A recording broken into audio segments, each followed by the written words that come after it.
Are you commanding, are you demanding the COA na wag sumunod doon sa subpoena duces tecum? Siga-siga ba yung Office of the Vice President na utusan yung OVP?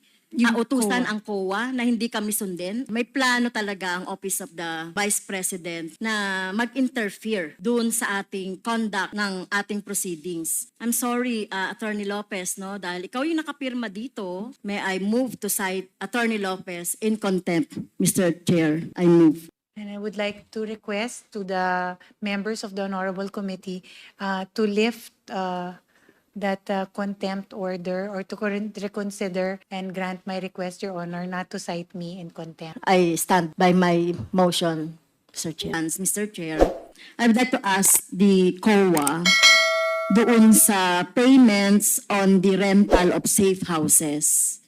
There are 34 acknowledgement receipts. Tama po? COA Attorney Camora, you're recognized. Tama po, Mr. Chair. A total of 16 million pesos. Tama po? Tama po, Mr. Chair.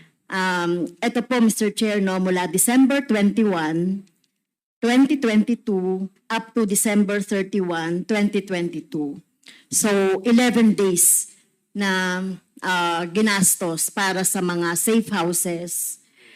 At nakita natin dito, Mr. Chair, no, yung mga kapuna-puna na mga observations dito.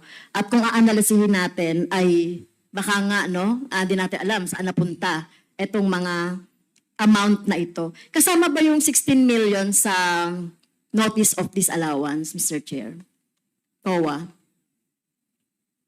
Mr. Chair, parang hindi na po yata siya kasama. Yes. Pero kung papansinin natin, Mr. Chair, dito sa summary ng expenses doon sa safe house, like for example, December 21, 3 acknowledgement receipts yan, totaling to 1.1 million. In December 22, totaling to 1.7 million, 4 yan na safe houses. In December 23, we have 2 acknowledgement receipt. Equals 1 million. Meron tayong December 24, 2 acknowledgement receipt, which is 600,000. December 26, Mr. Chair, mukhang ito yung isa sa pinakamalaki, no, na bayad sa safe houses. 1 million sa isang tao lang. No, 1 million. And then December 27, totaling to 3.45 million o 3.450 million. Okay, so ilan to? 2, 4, 6, 7. 7 na mga safe houses yan. And then 28, December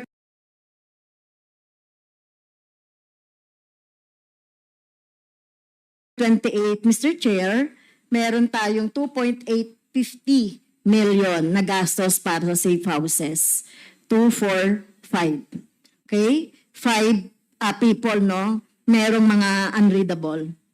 Okay. In December 29, Mr. Chair, meron tayong 2.450 million. December 30, dalawa po, Mr. Chair, 1.1 million. December 31, 500 million. By the way, take note, December 28, merong 1 million na safe house. No, 2 point total doon. And then undated, merong 250,000, Mr. Chair. So meron dito, Mr. Chair, no, may mga pangalan. Okay? May mga pangalan yan. Pero merong unreadable, 8 yan na mga unreadable, merong hindi permado. So, ang tanong ko po sa COA, hindi nyo to nasama, no, sa notice of disallowance. Pero halimbawa po, etong December 21, merong 500 pesos na ibinayad sa araw na yon para sa safe houses. Tingin niyo po ba makatotohanan yon? Ilan bang safe houses yon? Isa? Ilan po? Nandoon ba sa report? Wala po, Mr. Chair. Kung ano po yung nasa acknowledgement receipt, Yung yun sa po 34. yun po yung information. Wala available. siyang breakdown kung ilang mga safe houses yon. Wala po, Mr. Chair. 500,000 isang. So we assume, Mr. Chair, isang safe house yan. Yes, You Mr. assume? Chair. Yes, So you Mr. assume isang safe house yan. Yes, Mr. Chair. Etong December 26, 1 million. So you assume isang safe house din yan. Yes, Mr. Chair. Etong December 28 na 1 million, you assume din na isang safe house yan. Since wala pa talagang Okay. indication. December 29, 750,000. Isang safe house din yan. Tama? Yes po. Wala nga pong indication sa Yes. acknowledgement receipt. So, hindi niyo sinama ito sa notice of disallowance? Hindi ba kayo nagtaka dito sa mga amount na ito na, Mr. Chair, ito lang kahit na 250,000, makakabili ka na ng isang bahay doon, di ba? Pero rent ng safe house. So ano ba ibig sabihin ng rent ng safe houses? Anong kasama doon? Rentals and incidentals po based on the joint circular. Rentals of safe houses, Mr. Chair. Okay, yung rental. Sa isang araw, 1 million. Kasama doon yung mga incidentals. Yes, Mr. Chair. So hindi kayo nagtaka doon? At You that just time- accepted the acknowledgement receipt on face value. Yes, Mr. Chair. At Yes, that so time po, yun ang problema natin dyan, Mr. Chair. Did you attempt na mag-imbestiga po dito? Kahit na sa isang sa isang date lang, nag-attempt po ba kayo na tukuyin itong mga to? Mr. Chair, at that time, hindi po na-raise naman po na red flag siya sa amin. But then, yun nga po, as you have stated kanina, based on inputs din po sa mga hearings, part po ng magiging review namin is itong sa safe house rentals and maybe subject to supplemental NS or ND po. Yes, kasi dito kasi parang hindi ka panipaniwala din eh. May impossibility Yes, na may Mr. ganyang rerentahan ka ng house with those amenities, kung talagang may mga special amenities yan, yung informant i-house mo sa ganyang kagarbo. Opo. At that Na- time po kasi ang idea po yata ng auditors is yung safety ng mga iha-house sa safe house, yung immediate na yung matatransfer po sila in case ma-compromise po sila. So at the time po, ganun po yung mga idea. But yun nga po sabi namin na we will look further po. Well, malinaw yung sa JC, di ba? Rental of safe houses. Wala pong nakalagay doon nung pagsi-safety nung kanilang rental. Yes. So specific naman nung nakalagay sa JC. Kaya inaano natin dito with all the amenities, yung physical na bahay yan or rent. So masyadong malaki, no? Yes, So kailangan natin. Mr. Chair, etong mga nakalagay na mga pirma, mga pangalan na ito, pwede po natin, may I move that we could check this with the PSA kung existence ba ito. Kasi baka ito katulad din ni Piatos, at iba pa, Mary Grace Piatos at iba pa. So pwede ba natin, Mr. Chair, na maisama rin ito doon sa pag-check natin on a motion? There's already an Okay. existing motion and it was already ruled by the chair. Okay, thank you Mr. Chair, no? At saka itong mga unreadable na ito. Paano kaya Mr. Chair itong mga unreadable na to? Sa COA po. Meron po dito kasi mga unreadable na mga pangalan na inaccept din ninyo as is. Yes po. So ano pong recourse nyo doon? Pag-aaralan po namin, Mr. Chair, kung paano namin po mahigpitan po yung sa DEPs. So Sa kukunin nyo yung documentary pangalan? evidence of payments. Kukunin nyo yung pangalan?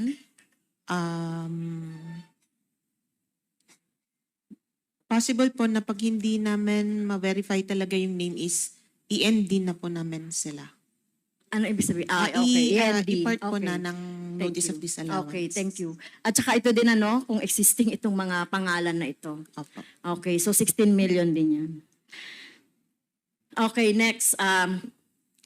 Kumusta po si Attorney Lopez? Kasi tayo kayo ng tayo.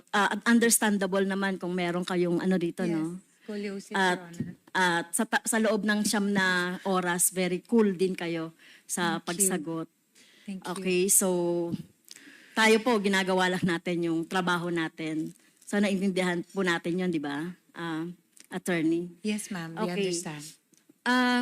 Dito sa letter, alam niyo parehas talaga kami ng line of thought ni ni General Acop Representative Acop, yung mga tanong niya, natatanong niya na dito sa letter na ito. Except for doon sa binanggit yung pangalan ko. Okay, so ito no, doon sa fourth, in-emphasize pa, Madam Chair, Mr. Chair, for the sake of exposure. Ang tanong ko lang kay Attorney Lopez, Mr. Chair, napapanood niyo po ba ako or nasusubaybayan niyo po ba yung mga nire-raise ng representasyong ito sa mga budget hearing? Hindi po lahat, pero may mga instances, Yes. Your Honor, Mr. Chair. So nasusubaybayan niyo po ba yung posisyon ng Makabayan Black sa confidential funds? Yes, Your Honor. Ano po yun, kung alam niyo? That certain agencies should only be given, should only be allotted confidential funds. Not all agencies. Am No. I right? I'm sorry. Medyo kulang. So, ang posisyon po ng Makabayan dyan, pati ng kinatawang ito, ay i-abolish talaga ang confidential funds. Dahil, eto na nga, no? This is it. Nakikita na natin kung paano nagagamit, no? O paano siya nami-misuse. Based naman dito sa mga nakikita na natin. Okay, so sinasabi ni Attorney Lopez, Mr. Chair, for the sake of exposure. So ano po yung ibig sabihin nun? Bakit parang in-emphasize nyo pa na ako ay ni-raise ko itong confidential fund for the raise of exposure? Anong tingin nyo mapapala ko na i-raise ko to for the sake of exposure? Respectfully, Your Honor, Mr. Chair, may I be recognized? You're recognized, Attorney Lopez. Thank you, Sir Chua. Ma'am, as mentioned earlier, the letter that we have submitted is a mere request to the Commission on Audit. Yeah. It is a simple statement of our position, given that there is a ongoing audit investigation on the confidential funds. No, you are not responsive, Mr. Chair, okay. doon sa tanong ko. So anong mapapala ko lang doon sa sinasabi nyo na, at in-emphasize nyo pa for the sake of exposure. No? The only purpose mentioned is to expose to the public the use of confidential funds. So the only purpose ay expose ko lang yan? Tingin mo wala akong dahilan bakit natin nire-raise itong confidential funds? Hindi naman po, Your Honor. Ito lang po yung position namin as an office. Hindi naman namin sinasabi na wala po kayong purpose. Except, To expose it. no, in this case kasi, Your Honor, the premise is that hindi pa po final yung findings ng audit investigation. So, we feel that it was not the right time to release it because it was inconclusive. It was not final. Okay. Yun naman po. But it is not to say, Your Honor, that you have no purpose. Yes. Really, at the Oo. end of the day, meron po kayong position. I understand that as member of the Makabayan. Sorry, Your Honor. Makabayan Block. Yes. As member of the Makabayan, mula pa nung panahon ni former representative sa Turo Ocampo, against na kami sa mga confidential funds, sa mga iba't ibang funds na walang control yung ating taong bayan. Kaya yung pag-expose natin ng confidential funds, hindi lang yan sa panahon namin. At nakita naman natin yung mga experience niyan. Instead, di ba, kung meron tayong confidential funds, ibigay yan doon sa mas tangible na mga projects, mapapakinabangan ng taong bayan, di ba? So, yun po yung namin doon. At hindi yung dahil in-expose lang natin. Kasi meron din kasing statement si Vice President with due respect na ginamit itong confidential fund, no? At napag-usapan namin with the speaker. Walang ganon. For the record, Mr. Chair, walang ganon na etong confidential funds, kaya daw in-expose ni France o kaya in-expose ng Makabayan dahil meron kaming kontsabahan ng speaker or leadership. Walang ganon, no? Nakita niyo naman, no?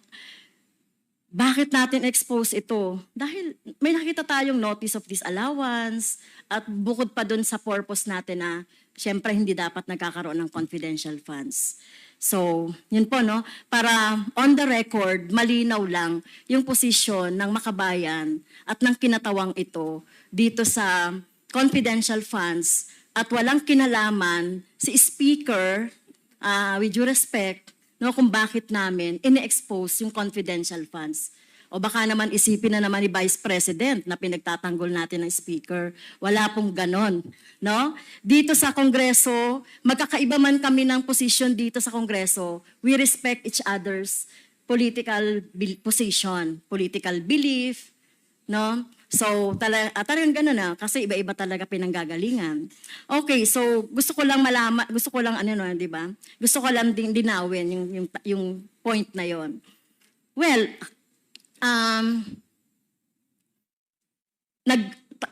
ako rin, Mr. Chair, ako rin yung nag-motion for subpoena duces tecum dito sa confidential na 125, kung natatandaan niyo po, no?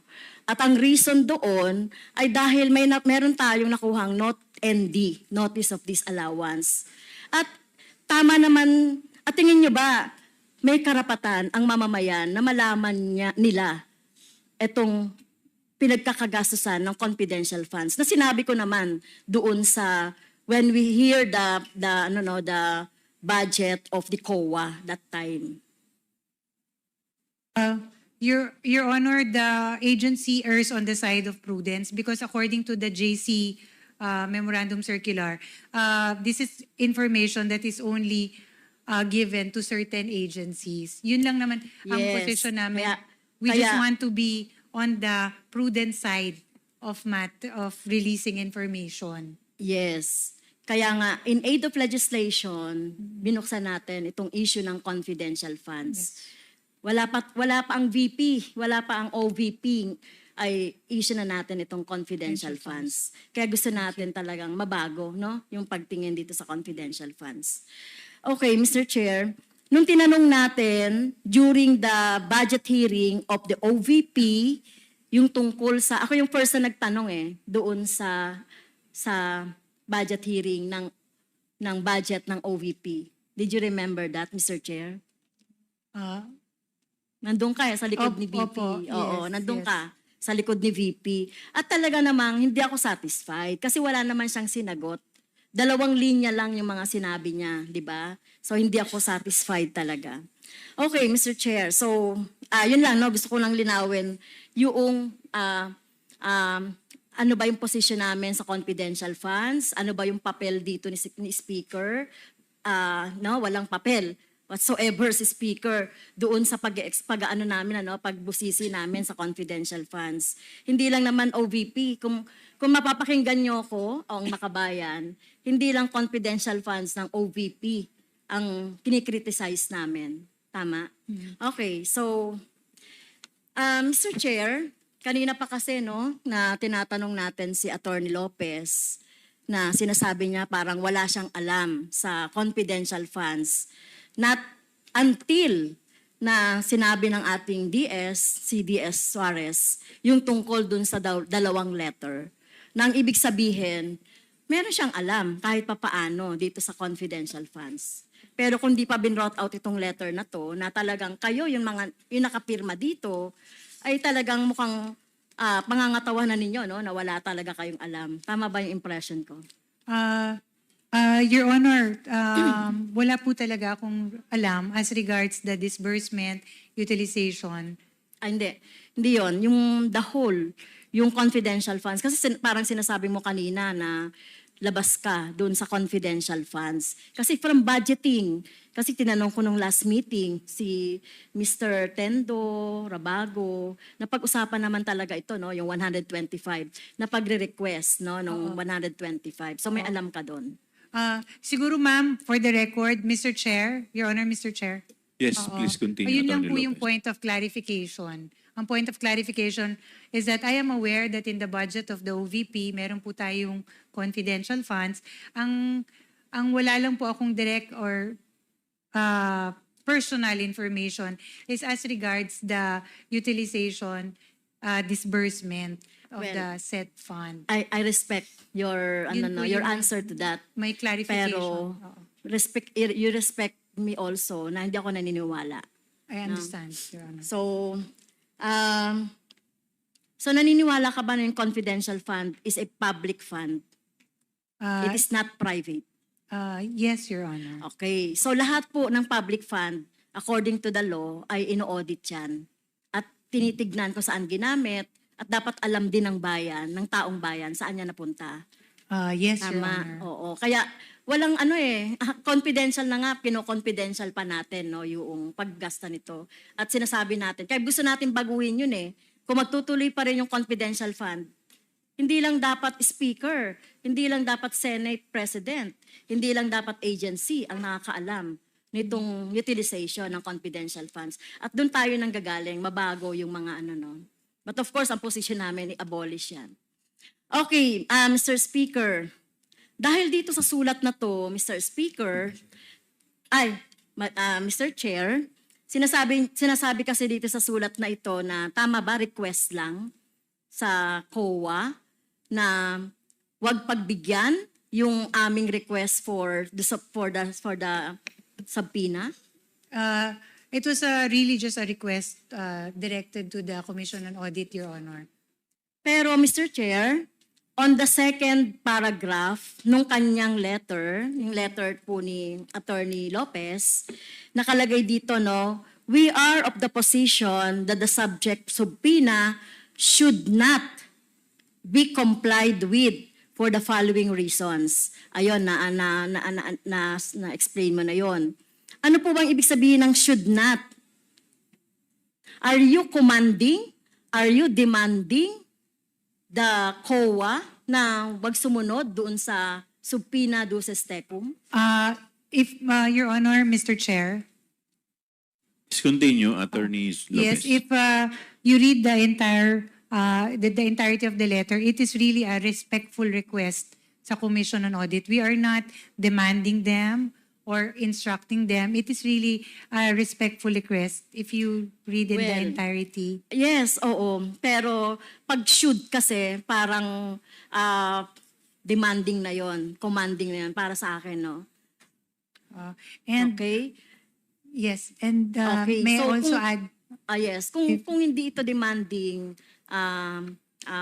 commanding, parang siga-siga ba yung Office of the Vice President na utusan yung OVP, Yung utusan COA. ang COA na hindi kami sundin ang Congress or House of Representatives? Your Honor, Mr. Chair, hindi po siga-siga ang OVP.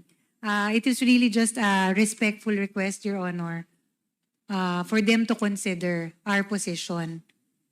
Like all position papers filed, ito po yung we feel that these are the issues that we needed to raise. So, Okay. which we addressed to the Commission on Audit.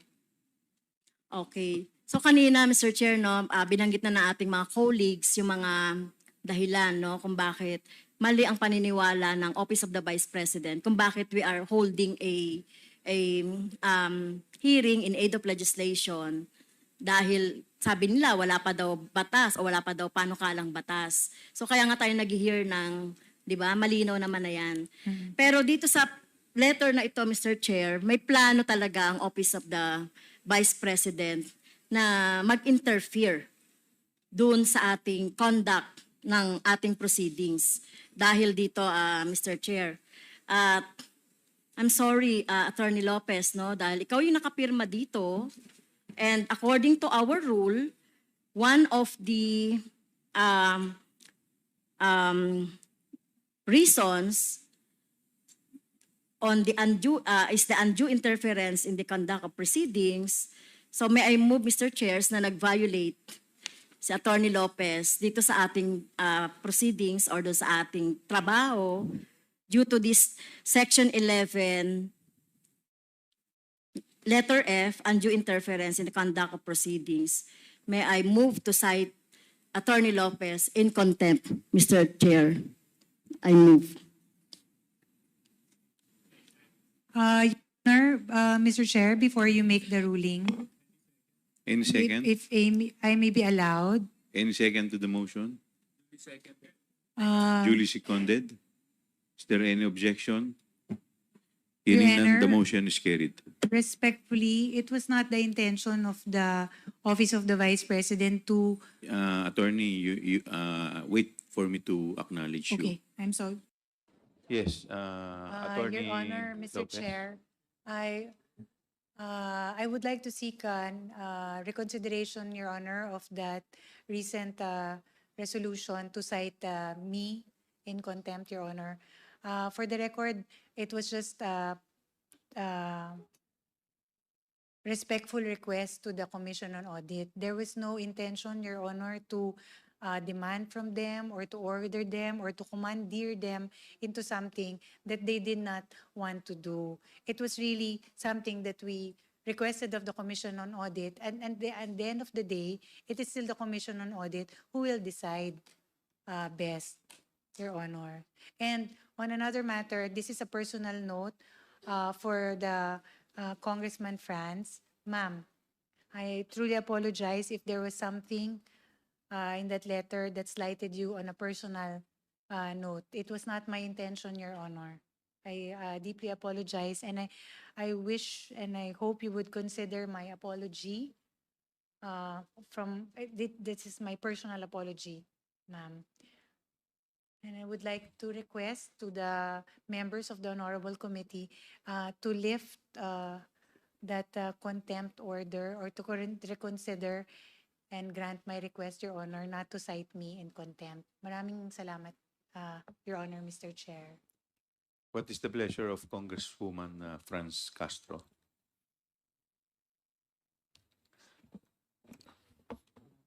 Well, Mr. Chair, on a personal, no, the apology is accepted.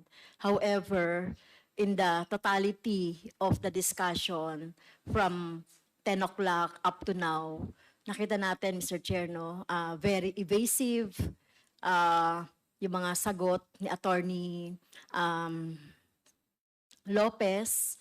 Tsaka nakita talaga natin na itong letter na to, hindi lang itong letter na to, Mr. Chair, yung totality talaga ng mga discussions pa kanina. Yun yung dahilan bakit natin siya gustong nag-move tayo na to cite in contempt. Kaya, Mr. Chair, I stand by my motion, Mr. Chair. Okay, since we have already cited Attorney Lopez in contempt, the question now is the period. So what is the pleasure of the body? May we know from Congresswoman Franz Castro? Since maximum naman, Mr. Chair, no, na penalty natin dito is 10 days, considering the health no nung ating resource person. Nakita naman natin siya kanina, no. And naging matyaga naman siya din sa pagsagot sa atin. So, we will have the next meeting on November 25, Mr. Chair. So, I move na until November 25. Which is on Monday. Yeah. Okay, is there any second to the motion? Second. Duly seconded. Is there any objection? Hearing none, the motion is carried. May we request the Sergeant at Arms to arrange a room dito lang po sa vicinity ng House of Representative. Yes.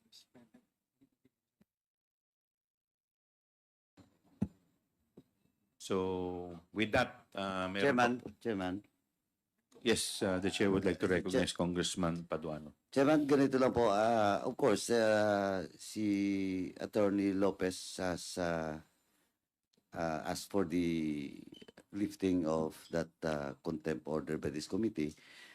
Attorney, while this committee has decided to stand by what the majority of these members, the members of the committee, to cite you in contempt, still you have your right to appeal, no?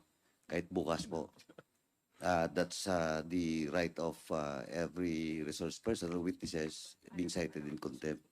And second, I'd just like to clear that the maximum of 10 days, because the violation is of Section 11, Paragraph F, which is undue interference, and under Section 12, maximum penalty.